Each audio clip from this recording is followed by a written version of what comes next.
Hello everyone and welcome back to another video from Wake&Tech. In this video, I'm going to show you how to download the WeChat application on your Android device. So let's get started right away. First of all, open up the Google Play Store on your device, and once you open it up, tap on the search box and then type in WeChat and start your search. Now from the search results, once you find WeChat, tap on it and you will see the install button. Go ahead and tap on the install button and this will begin the download and installation of the WeChat application on your smartphone. Just wait for a while until the installation is completed.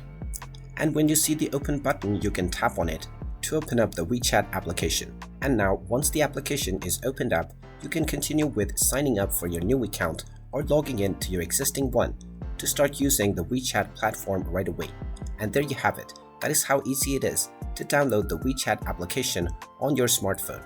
If you find this video helpful, make sure you hit that like button and subscribe to our channel if you haven't done so already. Also ring that notification bell to never miss another update from us. Thank you for watching and I will see you again in the next video.